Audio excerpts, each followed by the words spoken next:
हाय मुलांनो, आज आपण EVS 1चा लेसन नंबर 21 बघणार आहोत. Busy at work our internal organs. जे आपले इंटरनल ऑर्गन्स आहेत, म्हणजे आपल्या शरीराच्या, आपल्या बॉडीच्या आतमध्ये असणारे जे ऑर्गन्स आहेत त्यांना आपण इंटरनल ऑर्गन्स म्हणतो. जसं की आपलं हार्ट आहे, लिव्हर आहे, किडनी आहे, ब्रेन, हे झाले आपले इंटरनल ऑर्गन्स. ठीक आहे. ते नेहमीच बिझी ॲट वर्क, त्यांच्या कामामध्ये सतत बिझी असतात. तर त्याबद्दल आपण या लेसनमध्ये शिकणार आहोत. कॅन यू रिकॉल, हे तुम्हाला आठवत आहे का? Take a large sheet of thick paper about the height of a child in the class. तर एखादा मोठा थिक पेपर घ्यायचा आहे. केवढा घ्यायचा आहे की तुमच्या वर्गातल्या मुलांच्या हाईट एवढा घ्यायचा आहे. Put it on the wall as shown in the picture and secure it with tapes. असा तो भिंतीवरती लावायचा आहे आणि त्याला असं टेपने चिटकवून घ्यायचं आहे. Ask one student to stand against it and another to draw the outline of the body. एका मुलाला त्या पेपरसमोर उभं राहायला सांगायचं आहे आणि दुसऱ्याने त्याच्या बॉडीची अशी आउटलाईन, म्हणजे त्याचा असा स्टॅम्प, छाप तयार होईल असं काढायचं आहे. Now get other student to point out the right places of the following organs within the outline. आता दुसऱ्या मुलांना सांगायचं आहे की हे जे ऑर्गन्स आहेत, इंटरनल ऑर्गन्स आहेत, ते या चित्रामध्ये, या पिक्चरमध्ये कुठे आहेत ते पॉइंट आउट करायचं आहे. फर्स्ट आहे द ब्रेन. तर ब्रेन कुठे असतो? तर इथे हेडमध्ये ब्रेन असतो. ठीक आहे. लंग्स, लंग्स कुठे असतात? इथे असतात. हार्ट कुठे असतं? हे लेफ्ट साईडला हार्ट असतं. ठीक आहे. तर आणि स्टमक, तर हे तिथे दाखवायला सांगायचे आहेत. Now recall the following details about each of the organ. आणि त्या प्रत्येक ऑर्गनबद्दल तुम्ही जे काही शिकला असाल पहिल्या आधीच्या स्टँडर्डमध्ये, तर ते आठवण्याचा प्रयत्न करायचा आहे. So first, in which cavity of the body is it situated. आता जर आपण ब्रेन घेतला तर ब्रेन संदर्भात काय आठवायचं आहे ब्रेनशी रिलेटेड, की तो ब्रेन जो आहे आपल्या बॉडीमध्ये कोणत्या कॅव्हिटीमध्ये आहे? तर तो ह्या इथल्या कॅव्हिटीमध्ये आहे की नाही, हेडच्या. ठीक आहे. व्हॉट इज इट्स फंक्शन, त्याचं काम काय आहे ते आठवायचं आहे. Which are the bones that protect it, त्याला कोणते बोन्स आहेत जे प्रोटेक्ट करतात? तर आपलं स्कल प्रोटेक्ट करतं. आणि ब्रेनचं फंक्शन काय आहे? तो आपले जे सगळे मूवमेंट आहेत, हालचाली आहेत आपल्या बॉडीच्या, ते सगळं कंट्रोल करत असतो. ठीक आहे. असं प्रत्येक ऑर्गनबद्दल तुम्हाला आठवायचं आहे. ओके. आता नेक्स्ट बघूयात. कॅन यू टेल, तुम्ही हे सांगू शकता का? What bodily needs or sensation do you become aware of even though you are reading a book? आता जर समजा तुम्ही एखादं पुस्तक वाचत बसलेला आहात, तरी सुद्धा तुमच्या बॉडीमध्ये तुम्हाला काही सेन्सेशन जाणवतं का? काही हालचाल जाणवते का? तर हो, आपण जरी पुस्तक वाचत बसलेलो असेल तरी आपण आपल्या नकळत आपला जे श्वास घेणं आहे आणि श्वास सोडणं आहे, आपलं ब्रीदिंग हे नेहमी चालूच असतं, हो ना. प्रोसेसेस लाईक रेस्पिरेशन, आणि त्या ब्रिदिंगलाच आपण म्हणतो respiration, digestion go on inside the body continuously with the help of certain organs. जरी आपण काही काम करत नसू, झोपलेलो असू, शांत बसलेलो असू, तरी सुद्धा ही रेस्पिरेशनची प्रोसेस आहे, डायजेशनची प्रोसेस आहे, ती आपल्या बॉडीमध्ये गो ऑन, कंटिन्यू ही चालूच असते वेगवेगळ्या ऑर्गन्स मार्फत. Let us learn something about these processes and the organs that carry them out. मग आपण या लेसनमध्ये या प्रोसेसेसबद्दल आणि त्या प्रोसेसेस कोणत्या ऑर्गन करत असतात त्याबद्दल थोडीशी माहिती घेणार आहोत. ठीक आहे. ट्राय दिस, हे करून पहा. Use a watch to count how many times you breathe in 1 minute when you are sitting comfortably. एकदम शांत चित्ताने बसायचं. एकदम शांत बसल्यानंतर एक घड्याळ घ्यायचं आहे, स्टॉप वॉच घ्यायचं आहे. ते स्टॉप वॉच स्टार्ट करायचं आणि मग तुम्ही मोजायला लागायचं की 1 मिनिटामध्ये तुम्ही किती वेळा श्वास घेतला आहे, किती वेळा ब्रीदिंग केलेलं आहे. From this work out approximately how many times you breathe in an hour. आता 1 मिनिटामध्ये किती वेळा श्वास घेतला आहे त्याच्यावरून 1 अवरमध्ये किती वेळा तुम्ही श्वास घेणार, ब्रीदिंग करणार ते काढायचं आहे. प्रत्येकाने हे करून बघायचं आहे, कारण प्रत्येकाचा 1 मिनिटातला जो श्वास घ्यायचा, ब्रीदिंगचा जो नंबर आहे तो वेगळा येणार आहे. आणि 1 मिनिटावरून 1 तासाचं कसं काढायचं माहीत आहे ना. 1 आवरमध्ये 60 मिनिट्स असतात. म्हणजे तुमचं जे 1 मिनिटामध्ये जितके नंबर येईल त्याला 60 ने मल्टिप्लाय केलं की तुम्हाला 1 आवरचा आन्सर मिळणार आहे. ठीक आहे. हे करून पहा टाइमपास, मज्जा म्हणून करून पहा. ठीक आहे. रेस्पिरेशन. आता आपण बघूयात रेस्पिरेशन कशा प्रकारे होत असतं. We need air, water and food to leave.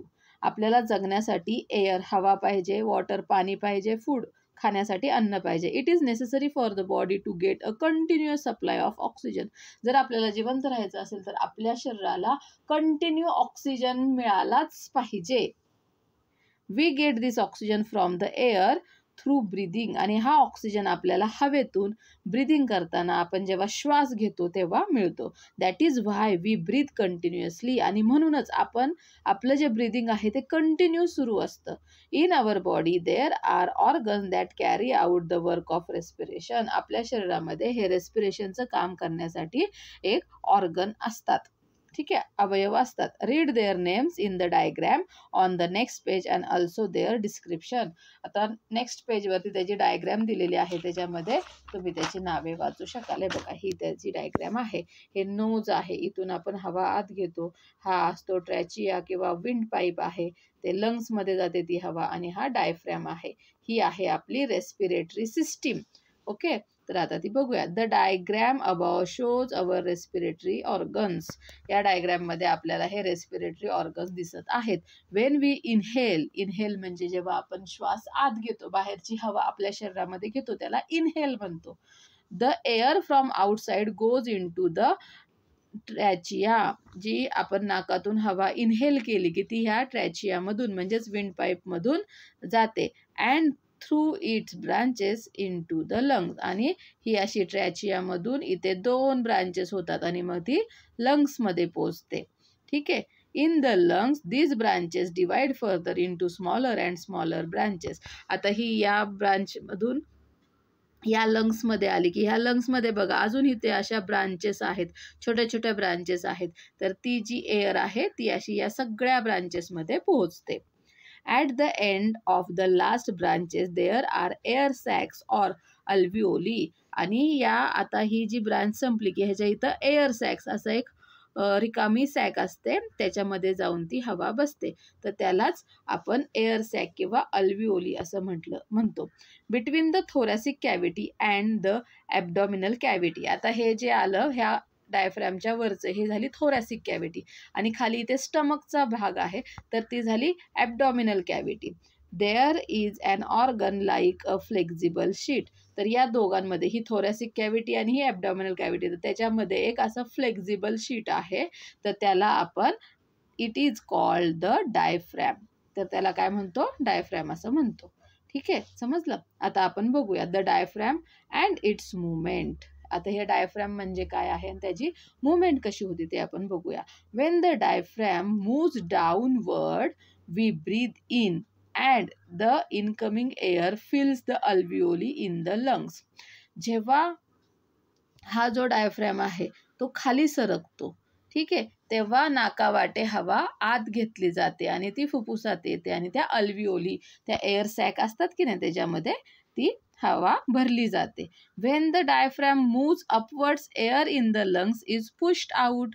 आणि जेव्हा हा डायफ्रॅम वरती सरकतो तेव्हा ह्या लंग्समधून हवा बाहेर पडली जाते आणि ती आपल्या नाकावाटे आपण म्हणतो त्याला कार्बन डायऑक्साईड बाहेर सोडतो, उच्छ्वास म्हणतो त्याला. ठीक आहे, अशा प्रकारे ते काम होत असतं. Exchange of gases. आता गॅसचं एक्सचेंज कसं होतं लंग्समध्ये ते बघूयात. When the outside air reaches the alveoli the oxygen in it passes into the thin blood vessels around the alveoli. जेव्हा आपण हवेतून घेतलेला ऑक्सिजन त्या अल्विओलीमध्ये एअर सॅकमध्ये पोहोचतो तर त्या एअर सॅकला ज्या अटॅच असतात बारीक केसांसारख्या पातळ अशा ब्लड वेसल्स असतात, त्याच्यामध्ये तो ऑक्सिजन मिक्स होतो.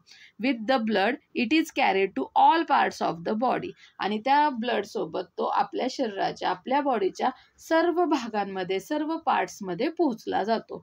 At the same time the carbon dioxide that is brought by the blood from all parts of the body enters the air in the alveoli. आणि त्याच सेम टाइमला जेव्हा अल्विओलीमधून ऑक्सिजन ब्लड वेसलमध्ये जातो त्याच वेळेला ब्लड वेसलनी आणलेला carbon dioxide हा अल्विओलीच्या air सॅकमध्ये पोहोचतो. when we exhale the carbon dioxide is also given out with the air. आणि जेव्हा आपण एक्सहेल करतो, आपला श्वास बाहेर सोडतो, तेव्हा त्यासोबत कार्बन डायऑक्साईड आपल्या बॉडीतून बाहेर पडतो. In this way the exchange of oxygen and carbon dioxide gases takes place in the alveoli. आणि अशा प्रकारे ऑक्सिजन आणि कार्बन डायऑक्साईडचं एक्सचेंज हे अल्विओलीमध्ये होत असतं. ठीक आहे, समजलं? तर डू यू नो, तुम्हाला हे माहीत आहे का? Dust and smoke particles may be present in the air in the atmosphere. आता जसं हवेमध्ये ऑक्सिजन असतो, कार्बन डायऑक्साईड, त्याप्रमाणे डस्ट आणि स्मोक पार्टिकल्स सुद्धा प्रेझेंट असतात. They may even be disease producing micro organisms. आणि त्याच्यामध्ये, त्या डस्टमध्ये किंवा स्मोक पार्टिकल्समध्ये असे भरपूर सारे आजार पसरवणारे मायक्रो ऑर्गॅनिझम्स असतात. They are harmful for the body. आणि ते आपल्या बॉडीसाठी हार्मफुल असतात, हानिकारक असतात. The inner lining of the respiratory organs has fine hair like structures called cilia. आपलं जे रेस्पिरेटरी ऑर्गन आहे त्याच्या आतल्या साईडला एक असं बारीक केसांसारखं स्ट्रक्चर असतं, त्याला सिलिया असं म्हटलं जातं. बघा, आपल्या नाकामध्ये छोटे छोटे असे केस असतात. ठीक आहे. On this inner lining there is also a layer of a sticky substance called mucus. आणि त्या लायनिंगवरतीच एक असा चिकट पदार्थ असतो ज्याला आपण म्युकस असं म्हणतो. आपल्या नाकामध्ये बघा चिकट चिकट पदार्थ असतो. The dust and smoke particles stick to this substance. आणि मग जेव्हा आपण श्वास घेतो तेव्हा हवेसोबत आलेले जे डस्ट पार्टिकल आहेत किंवा स्मोक पार्टिकल आहेत ते तिथे चिटकले जातात.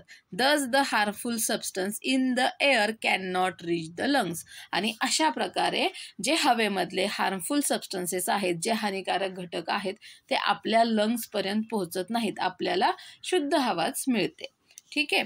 ट्राय दिस, हे करून पहा. Count how many times you breathe in 1 minute just after you have run 100 meters. 100 metre, 100 metre running करायचं आहे. 100 मीटर पळल्यानंतर बघा आपल्याला दम लागतो, आपलं हार्टबीट वाढतात, तेव्हा काउंट करायचं आहे की तुम्ही एका मिनिटामध्ये किती वेळा हार्टबीट तुमची वाढलेली आहे किंवा किती वेळा तुम्ही ब्रीदिंग करता ते काउंट करायचं आहे. Get someone else to count how many times you breathe in 1 minute while you are asleep. जेव्हा तुम्ही झोपलेला असतात, कुणाला तरी सांगून ठेवायचं, जर मी झोपलो तर मी एका मिनिटामध्ये किती वेळा ब्रीदिंग करतोय ते काउंट करा. What is the difference in the 2 counts. त्या 2 काउंटमध्ये काय डिफरन्स येतो, काय फरक येतो, तर ते शोधायचं आहे. ठीक आहे. जेव्हा तुम्ही रनिंग करता त्यावेळेस आपल्या हार्टबीट जास्त होतात आणि जेव्हा तुम्ही झोपलेला असतात त्यावेळेस आपल्या हार्टबीट शांत असतात, कमी होत असतात. हा दोघांमध्ये फरक येतो. ठीक आहे. आता बघूया the effects of smoking. Smoking करण्याचे काय परिणाम होतात ते बघायचे आहेत. If one keeps smoking over a long period of time, the toxic substances in the smoke collect in the respiratory tracts. जर एखादा व्यक्ती स्मोकिंग म्हणजे काय, सिगरेट ओढतात बघा लोक. ठीक आहे. जर खूप लॉंग पिरियड, खूप वर्षांपासून जर तो स्मोकिंग करत असेल तर त्या सिगरेटमधील जे टॉक्सिक सबस्टन्सेस आहेत, टॉक्सिक म्हणजे ज्याने आपल्या शरीराला खूप जास्त प्रमाणामध्ये हानी पोहोचू शकते, हार्म होऊ शकतो, असे विषारी पदार्थ असतात त्याच्यामध्ये, तर ते आपल्या रेस्पिरेटरी ट्रॅकमध्ये कलेक्ट होतात, गोळा होतात. As a result the air that enters the lungs is not sufficiently purified and the impurities in the air begin to accumulate in the lungs.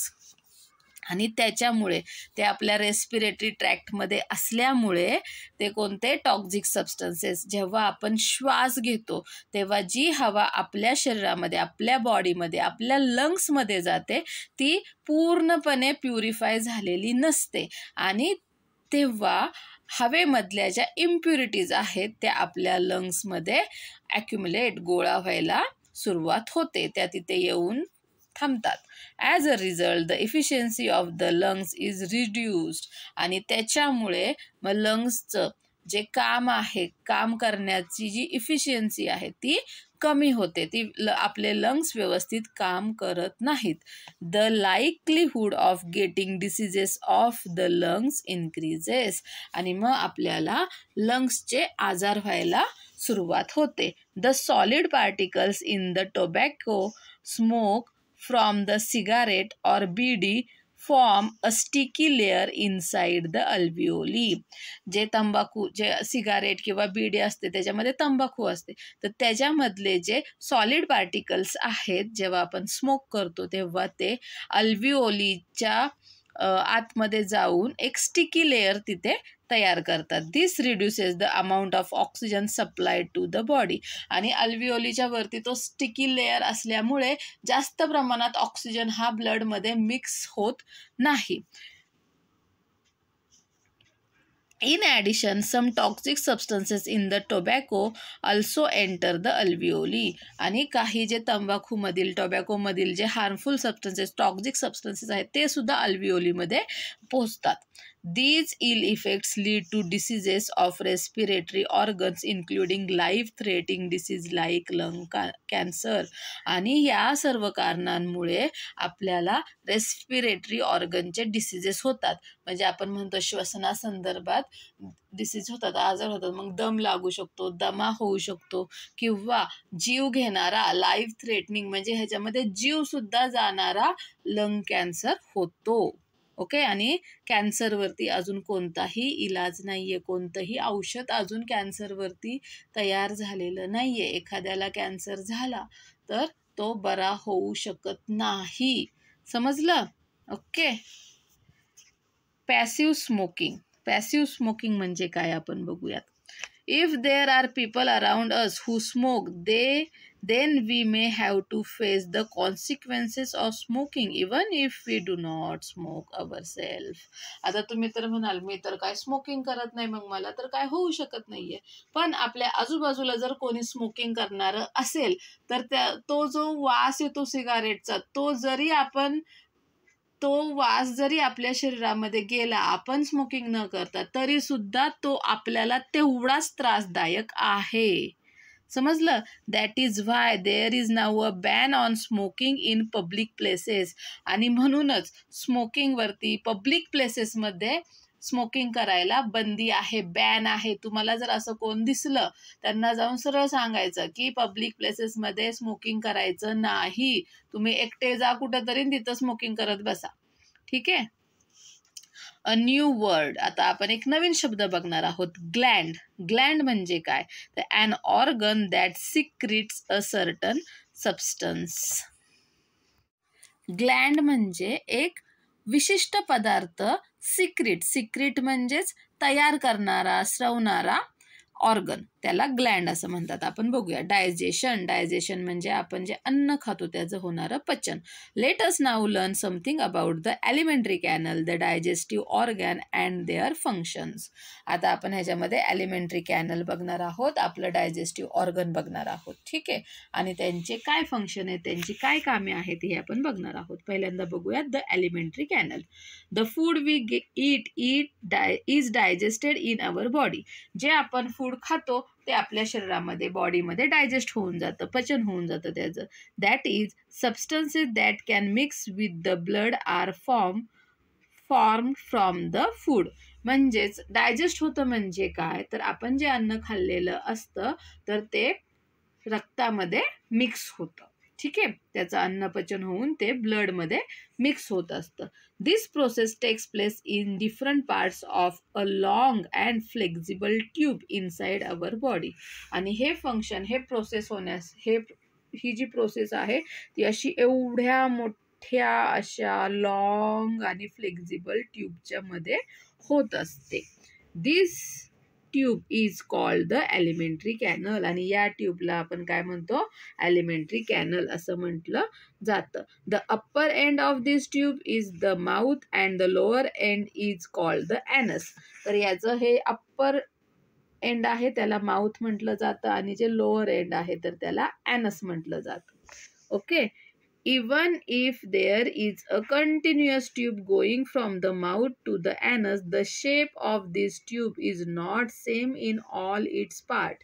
जरी ही सेमच ट्यूब आहे जी तोंडापासून ह्या ॲनस पर्यंत पोहोचलेली आहे, तरी सुद्धा ती सर्व बॉडी पार्ट्समध्ये सेम नाही आहे, त्याचा शेप जो आहे तो सेम नाही आहे, तो वेगवेगळ्या प्रकारचा आहे. आपण इथे एकदा डायजेस्टिव्ह सिस्टीम बघून घेऊयात. हे माउथ आहे, हे सलायव्हरी ग्लँड्स आहेत, एसोफॅगस किंवा गलेट आहे, त्यानंतर लिव्हर ही पण एक ग्लँड आहे, स्टमक आहे, पॅनक्रियाज ही एक वेगळी ग्लँड आहे, small intestine, large intestine, rectum आणि ॲनस अशी ही आपली डायजेस्टिव्ह सिस्टीम आहे.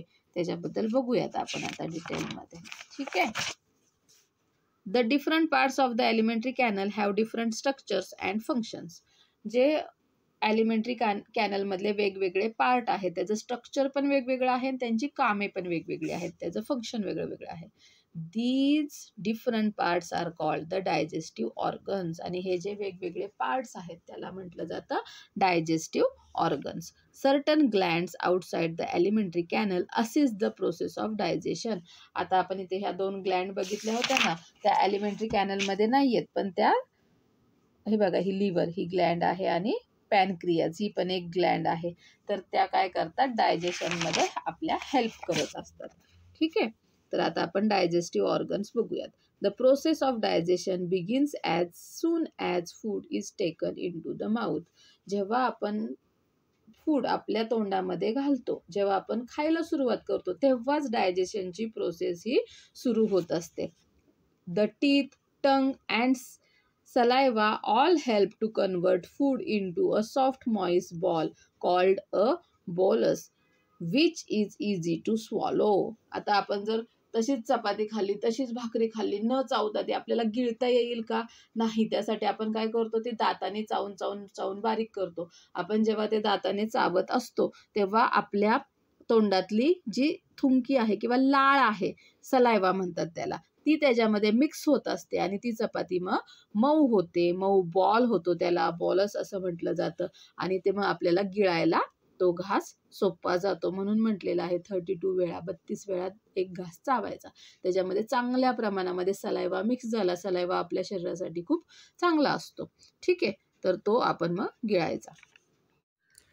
The bolus passes through the esophagus into the stomach. Bolus म्हणजेच तो अन्नाचा जो घास आहे तो मग ॲसोफॅगस मधून आपल्या स्टमकमध्ये पोहोचतो. ॲसोफॅगस म्हणजेच फूड पाईप असतो, त्याच्यातून आपल्या तो पोटामध्ये जातो. The stomach is shaped like a bag. आता आपलं जे स्टमक आहे, पोट आहे, ते एका बॅगच्या शेपचं आहे. Here the food is churn.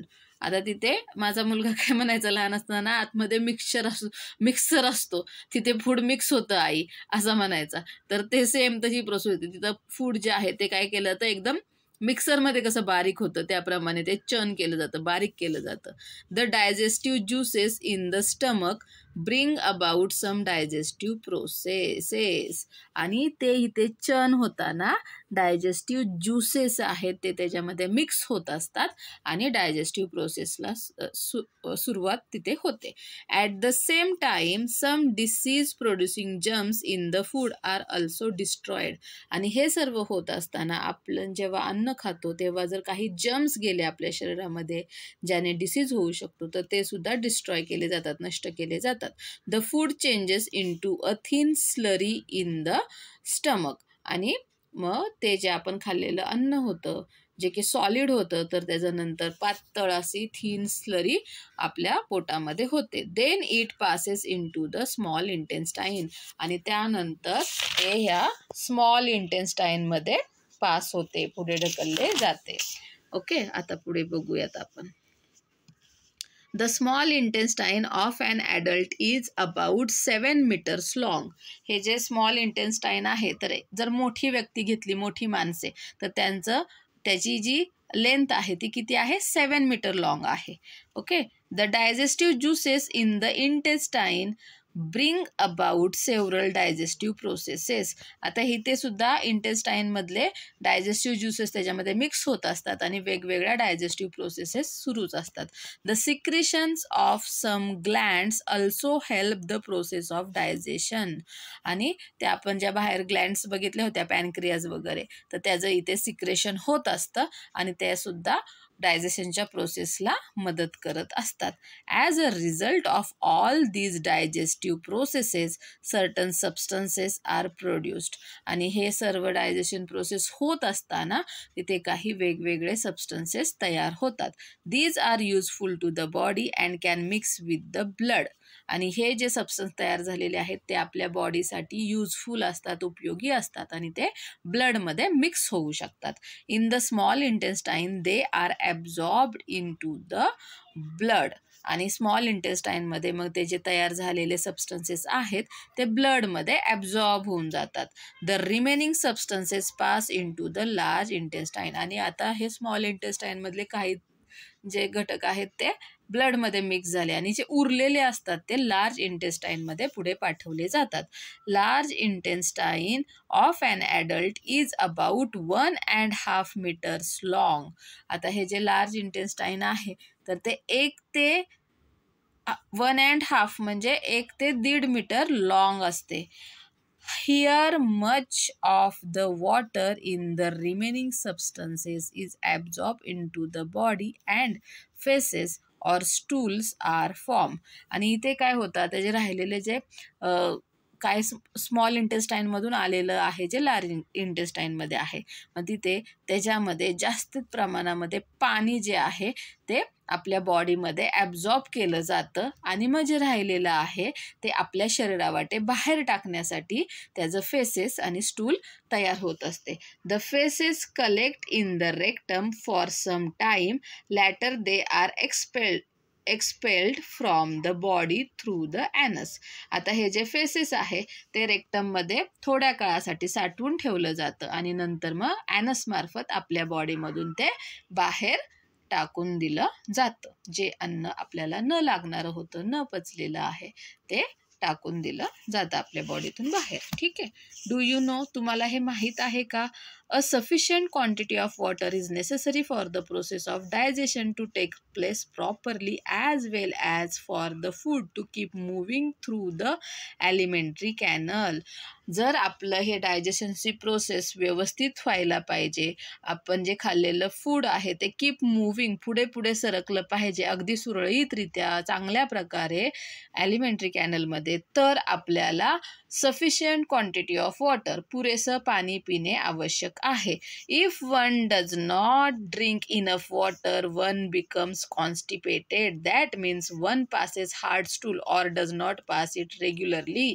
जर कुणी पाणी व्यवस्थित पीत नसेल, योग्य प्रमाणात पीत नसेल, तर त्यांना कॉन्स्टिपेटेड म्हणजे हार्ड स्टूल म्हणजे शी करताना त्रास होतो, कडक शी होते किंवा शीच पास होत नाही. बघा, आपल्याला जर कधी असा त्रास झाला की आपली आई आजी म्हणत असते मग पाणी काय झालं जास्त प्यायला, पाणी जास्त पिलं तर हे असे त्रास होत नाहीत. None of the other task in the body can go on without water. पाण्याशिवाय आपल्या शरीरामधले कुठलीच कामे सुरळीतपणे होऊ शकत नाहीत. The water that is absorb during digestion is the water that is used for all other processes in the body.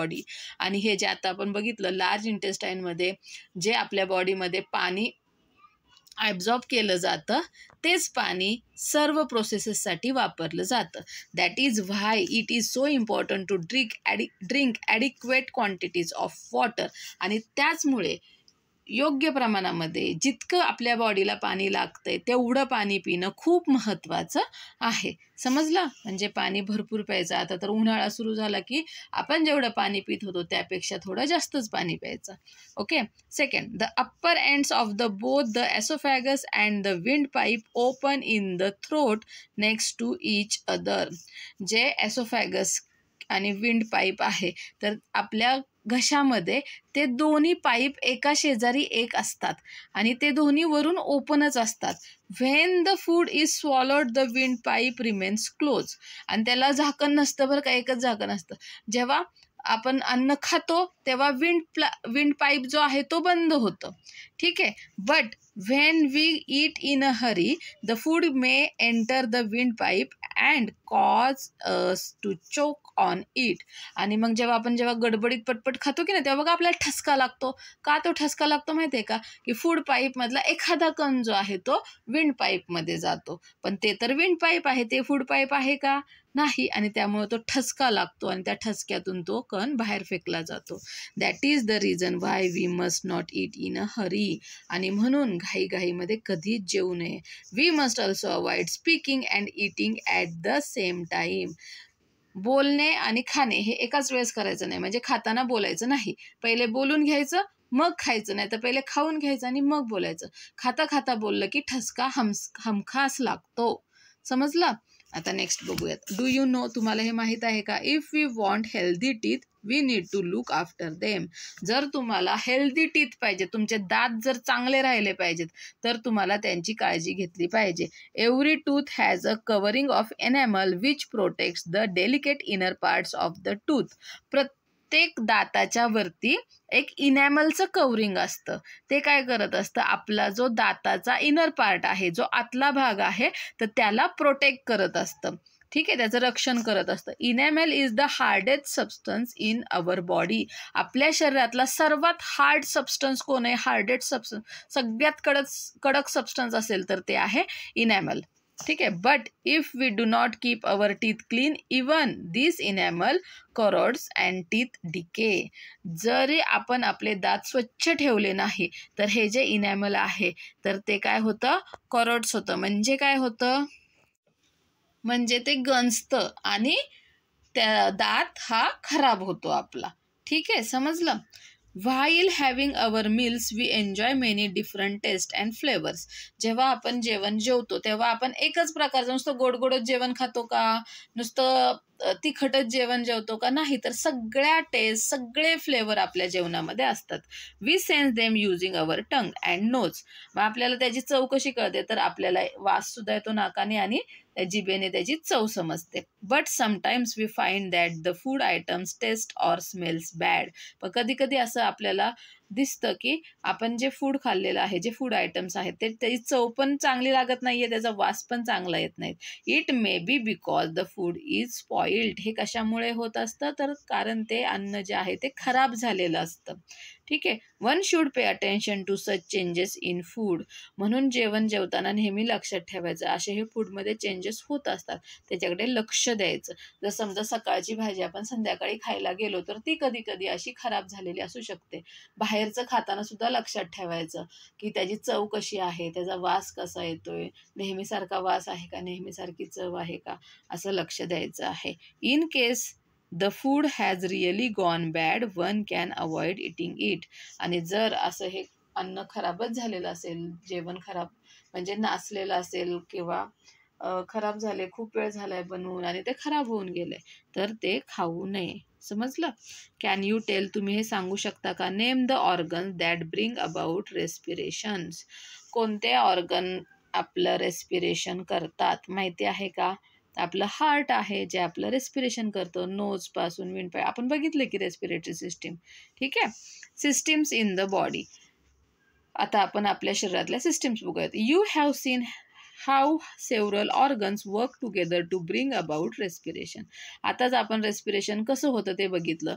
Knows आहे, ट्रॅची आहे म्हणजेच विंड पाईप आहे, लंग्स आहेत, अल्विओली आहे, हो ना. तर हे सगळे मिळून आपलं रेस्पिरेशन करून आणत असतात, घडवून आणत असतात.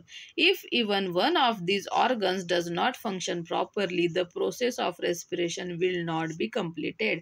जरी यापैकी एका जरी ऑर्गनने आपलं काम व्यवस्थित केलं नाही तरी रेस्पिरेशनची प्रोसेस ही पूर्ण होणार नाही.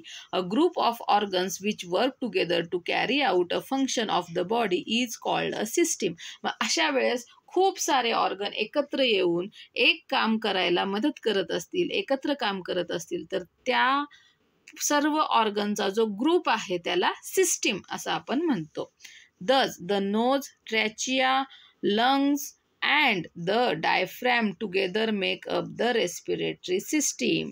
आणि म्हणूनच नोज म्हणजे नाक, ट्रॅचिया म्हणजेच विंड पाईप, लंग्स म्हणजेच फुफ्फुसे अँड द डायफ्रॅम हे सर्व मिळून आपली रेस्पिरेटरी सिस्टीम तयार होते. यूज युअर ब्रेन पॉवर, जरा डोके चालवा. Name the organs of the digestive system. Digestive सिस्टीमच्या ऑर्गन्सची नावे सांगायची आहेत. अगदी माउथ पासून, सलायव्हरी ग्लँड पासून, जे एसोफॅगस आहे ते, त्याच्यानंतर स्टमकमध्ये स्मॉल इंटेस्टाईन, लार्ज इंटेस्टाईन, ही सगळी डायजेस्टिव्ह सिस्टीमची ऑर्गन्सची नावे आहेत. हे बघायचं आहे आणि सगळ्याची लिस्ट बनवायची आहे. समजलं? आता आपण बघूयात energy for the body. As a result of respiration, oxygen enters the blood in the body and spread to all parts of the body. आपण जेव्हा रेस्पिरेशन करतो, आपण आत्ताच बघितलं की रेस्पिरेशनमध्ये ऑक्सिजन आपल्या ब्लडमध्ये मिक्स होतो आणि आपल्या सर्व बॉडी पार्ट्सला तो पुरवला जातो, दिला जातो. Substances form in the process of digestion also mix with the blood and reach all parts of the body. Oxygen सारखंच डायजेशनमध्ये जे सबस्टन्स तयार होत असतात, डायजेशन होत असताना ते सुद्धा ब्लडमध्ये मिक्स होतात आणि सर्व बॉडी पार्ट्सला ते पुरवले जातात, पाठवले जातात. Of these some substances act as fuel for the body. आणि यातले काही जे सबस्टन्स आहेत ते आपल्या बॉडीचं फ्युअल म्हणजेच आपली एनर्जी म्हणून काम करत असतात. When the oxygen in the blood reaches the different parts of the body, it helps the slow burning of this substances giving energy to the body. जेव्हा ऑक्सिजन वेगवेगळ्या बॉडी पार्ट्सना भेटत असतो, तिथे पोहोचत असतो, त्यावेळेस ह्या सबस्टन्सचं स्लो बर्निंग होत असतं. हळूहळू ते सबस्टन्स बर्न व्हायला सुरुवात होते आणि ते बर्न होताना तिथे एनर्जी तयार होते. The body uses this energy to carry out all its task. आणि ही जी एनर्जी तयार झालेली आहे ती बॉडी आपल्या सर्व कामे करण्यासाठी वापरते. समजलं का? आता आपण बघूयात सर्क्युलेशन ऑफ ब्लड. ब्लडचं सर्क्युलेशन कसं होतं ते आपण इथे बघूयात. The blood carries the oxygen obtain from the air and the energy giving substances in our food to all parts of the body. आत्ताच आपण बघितलं की रेस्पिरेटरी सिस्टीममधून ऑक्सिजन ब्लडमध्ये मिक्स होतो, डायजेस्टिव्ह सिस्टीममधून वेगवेगळे सबस्टन्सेस आहेत ते ब्लडमध्ये मिक्स होत असतात. मग हे जे मिक्स झालेले एअर आहे आणि एनर्जी गिव्हिंग सबस्टन्सेस आहेत ते आपल्या बॉडी पार्ट्सला ब्लड मार्फत ब्लड कॅरी करून घेऊन जातं. ठीक आहे. You know that the heart continuously contracts and relax for this very purpose. आणि याच कारणासाठी आपलं ब्लड सर्क्युलेशन होण्यासाठी आपलं जे हार्ट आहे, आपलं जे हृदय आहे ते कंटिन्युअसली कॉन्ट्रॅक्ट अँड रिलॅक्स होत असतं. त्याचं आकुंचन आणि प्रसरण हे पावत असतं. ठीक आहे. आता हे शब्द जरा मराठी येते, तुम्हाला समजणार नाही पण समजून घ्या. कॉन्ट्रॅक्ट होणे म्हणजे बारीक होणे, रिलॅक्स होणे म्हणजे मोठं होणे. ठीक आहे. जसं आपण फुगा दाबला की तो कॉन्ट्रॅक्ट होतो, फुगा सोडला की तो परत रिलॅक्स होतो, त्याप्रमाणे आपल्या हार्टचं काम चालू असतं. A network that consist of tubes or vessels that carry blood away from the heart and those that bring blood back to the heart is spread throughout the body. आणि मग हे जे ब्लड आहे हार्टमधून सगळ्या body पार्ट्सना पुरवण्यासाठी आणि परत सगळ्या बॉडी पार्ट्स करून जे ब्लड येतं ते हार्टला देण्यासाठी तिथे एक नेटवर्क असतं. नेटवर्क म्हणजे खूप साऱ्या ट्यूब्स असतात, खूप साऱ्या वेसल्स असतात, त्याला त्याचं नेटवर्क म्हटलं जातं. ठीक आहे. The process of keeping the blood flowing through all parts of the body is called blood circulation. आणि मग अशाच प्रकारची ही जी प्रोसेस आहे की सर्व बॉडी पार्ट्सना सतत ब्लड फ्लो होत राहणे, या प्रोसेसला ब्लड सर्क्युलेशन असं म्हटलं जातं. Apart from oxygen, blood carries innumerable other substances from one part of the body to another all the time.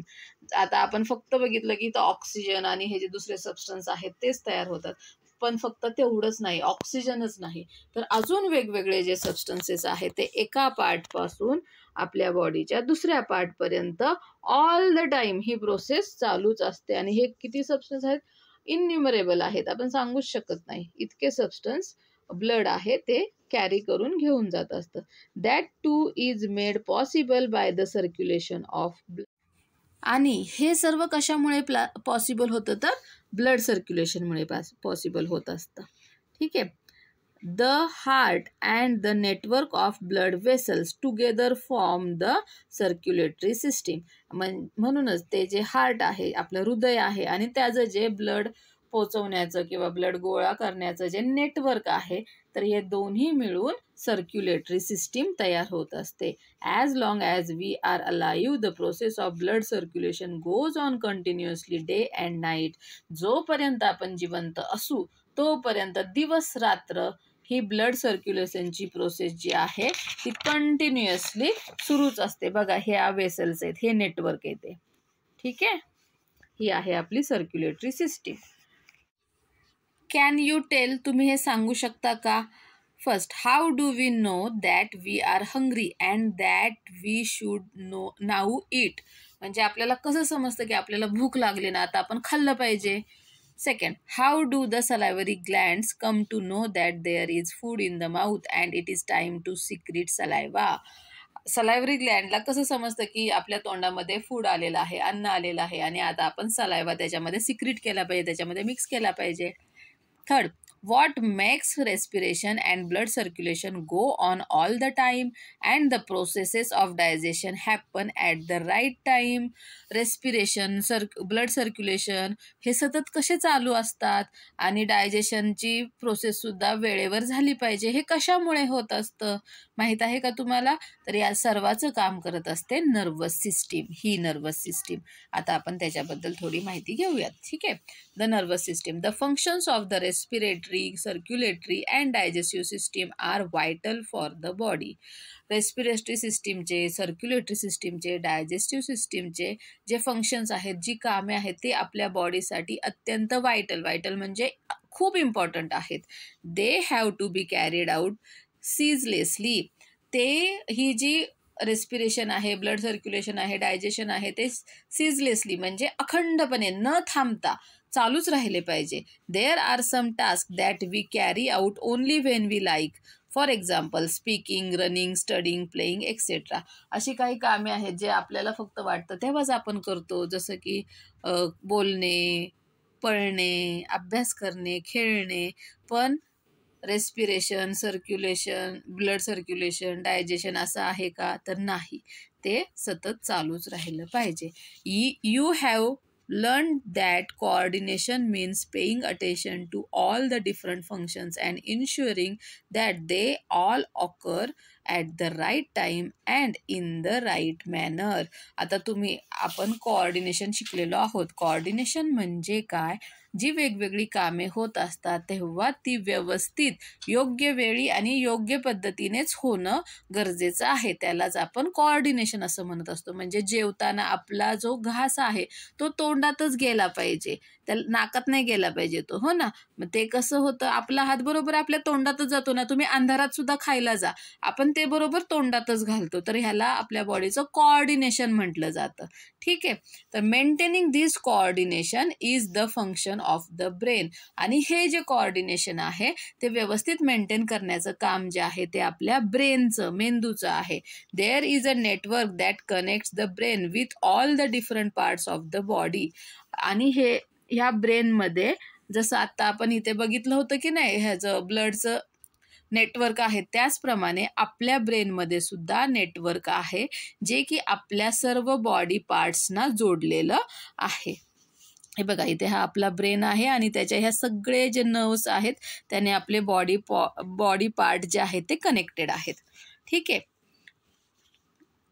This is a network of nerves that carry messages to and fro between the brain and the parts of the body. आणि हे जे network आहे ते नर्व्सचं network आहे, त्याला nerves म्हणतात. आणि ह्याच नर्व्स आहेत ज्या ब्रेनपासून आपल्या बॉडी पार्ट्सला सगळी जी इन्फॉर्मेशन आहे ती देत असतात. म्हणजे जर समजा आपल्या आता हाताला काहीतरी गरम लागलं तर चटका लागतो, आपण लगेच हात मागे घेतो. हे हात मागे घ्यायला कोण सांगतं? तर चटका लागल्याचं आपल्या ब्रेनला समजतं. ब्रेन ती नर्व मार्फत आपण काय करतो, तो हात मागे घेत असतो. ठीक आहे. The brain and the network of nerves are together called the nervous system. आणि हे जे ब्रेन आहे आणि हे नर्व्सचं नेटवर्क आहे तर याला एकत्रपणे नर्वस सिस्टीम असं म्हणतो आपण. The nervous system functions to coordinate all our bodily functions. आपण जे काही करतो, लिहितो, खेळतो, हसतो, रडतो, जेवतो, झोपतो, ही जी सगळी आपली फंक्शन्स आहेत ती व्यवस्थित कोऑर्डिनेट मॅनरने करण्याचं जे काम आहे तेही नर्वस सिस्टीम करत असते. ठीक आहे. डू यू नो, तुम्हाला हे माहीत आहे का, drinking alcohol has many ill effects on the body. Alcohol drink करणे म्हणजे दारू पिणे ह्याचे आपल्या शरीरावरती खूप सारे इल इफेक्ट्स होतात, वाईट परिणाम होत असतात. It affects the nervous system leading to loss of control over the movements of the body and lack of coordination. जेव्हा दारू पिली जाते तेव्हा ती डायरेक्ट आपल्या नर्वस सिस्टीमवरती काम करते, त्याच्यामुळे आपल्या बॉडीवरचा कंट्रोल जातो आणि त्या माणसाला नीट चालताही येत नाही आणि त्याच्या हातापायामध्ये काही कोऑर्डिनेशन नसतं. तुम्ही जर टी व्हीत बघितलेलं असेल का, बघा टी व्हीत असं दाखवतात दारू पिलेत आणि असे डुलत डुलत चाललेत, हो ना, तसं होत असतं. That is why it is dangerous to drive after drinking alcohol. आणि म्हणून म्हटलं जातं नो ड्रिंक अँड ड्राईव्ह, म्हणजे दारू पिल्यानंतर गाडी चालवायची नाही, कारण गाडीवरचा कंट्रोल आपला लूज होऊ शकतो आणि ॲक्सिडेंट होऊ शकतो. If one keeps drinking alcohol for a long period of time it causes ulcers on the inner lining of the digestive organs. जर कोणी व्यक्ती खूप वर्षापासून दारू पित असेल, खूप दिवस पित असेल, तर त्याच्यामुळे जे आपली डायजेस्टिव्ह सिस्टीम आहे तर त्याच्या आतल्या बाजूला अल्सर होऊ शकतात. It can also seriously affect the functions of the liver and kidney. आणि त्याच्यामुळे आपल्या लिव्हरवरती आणि किडनीवरती सुद्धा खूप सिरियस प्रॉब्लेम होऊ शकतात. एखाद्याचा जीव पण दारू पिण्यामुळे जातो. ठीक आहे. So avoid it. Use your brain power. जरा डोके चालवा. Which systems work together to provide the body with energy. कोणत्या सिस्टीम ज्या आहेत ज्या एकत्र काम करतात आपल्या बॉडीला एनर्जी देण्यासाठी. आपण इथे मागे बघितली energy for the body.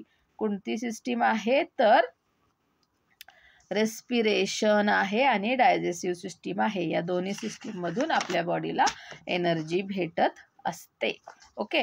Other systems in the body. आता आपण ह्या महत्त्वाच्या सिस्टीम बघितल्या, आपण अजून दुसऱ्या सिस्टीम बघूयात. We have learn something about the respiratory system, the digestive system, the circulatory system and the system that coordinate the functions of all the system, the nervous system. आत्ता आपण इथे रेस्पिरेटरी सिस्टीम बघितली, digestive बघितली, circulatory बघितली आणि या तिन्ही सिस्टीमला जे कोऑर्डिनेशन करत असते ती नर्वस सिस्टीम बघितली. Besides this there are several other system in our body. आणि ह्या व्यतिरिक्त सुद्धा, याशिवाय सुद्धा आपल्या शरीरामध्ये अशा अनेक सिस्टीम्स आहेत, अजून अनेक सिस्टीम्स आहेत. For example, the skeletal system gives support and shape to the body and protects the important organs inside it. Example काय दिलेलं आहे ते स्केलेटल सिस्टीम, म्हणजे आपले जे शरीराची जी सगळी बोनची सिस्टीम आहे ती जे आपल्या शरीरामधल्या आपल्या बॉडीला तर शेप देते, सपोर्ट देते आणि शिवाय जे इंटरनल ऑर्गन्स आहेत, इम्पॉर्टंट ऑर्गन्स आहेत, तर त्यांना प्रोटेक्शन पण देत असते. म्हणजे ब्रेनला स्कल प्रोटेक्शन देत असते, हार्टला आपल्या चेस्टचा जो चेस्ट बोन आहे ते प्रोटेक्शन देत असतात. ठीक आहे. The excretory system expels the waste substances that are formed in the body. आपली एक्सक्रेटरी सिस्टीम पण आहे, म्हणजे आपली किडनीची जी सिस्टीम आहे तर आपल्या शरीराला जे वेस्ट प्रॉडक्ट आहेत आपल्या बॉडीमधले ते तिथून बाहेर टाकले जातात. The working of all this system is extremely complex but it is important to have information about them. आता ह्यांचं जे काम आहे तर ते खूपच कॉम्प्लिकेटेड आहे, तर ते तुम्हाला लगेचच समजत नाही, पण तरीसुद्धा ते समजून घेणं, त्याची माहिती मिळवून घेणं हे सुद्धा खूप महत्त्वाचं आहे. आत्ता तुम्ही छोटे आहात तर तुम्हाला ह्या एवढ्या सिस्टीम आहेत, पुढे या दुसऱ्या सिस्टीमसुद्धा तुम्हाला अभ्यासासाठी येतील. ठीक आहे. ऑलवेज रिमेंबर, नेहमी लक्षात ठेवा, if the function of any one of our system is disturb it affects all the other systems in the body too. आता आपण बघितलं की सगळ्या ह्या ज्या सिस्टीम आहेत त्या एकमेकांवर डिपेंडंट आहेत. जर एका जरी सिस्टीमचं फंक्शन व्यवस्थित झालं नाही तर त्याच्यामुळे दुसऱ्या सिस्टीमसुद्धा डिस्टर्ब होऊ शकतात, त्याच्यावरती परिणाम होऊ शकतात. व्हॉट वी हॅव लर्न, या लेसनमध्ये आपण काय शिकलो? A group of organs that together carry out some functions of the body is called a system. तर सिस्टीम म्हणजे काय तर ऑर्गन्सचा ग्रुप जे एकत्रितपणे काम करतात, एखादं काम करतात, तर त्याला सिस्टीम असं म्हणतात. The nose, trachea, lungs and diaphragm are the organ that form the respiratory system. हे सर्व ऑर्गन मिळून रेस्पिरेटरी सिस्टीम तयार होते. The mouth, oesophagus, stomach, small intestine, large intestine, rectum and anus and the certain glands outside the alimentary canal are the organs of the digestive system. Digestive सिस्टीमचे हे सर्व organs आहेत. ठीक आहे. Other systems like the circulatory system, the skeletal system, the एक्सिटरी system also take care of other important functions of our body.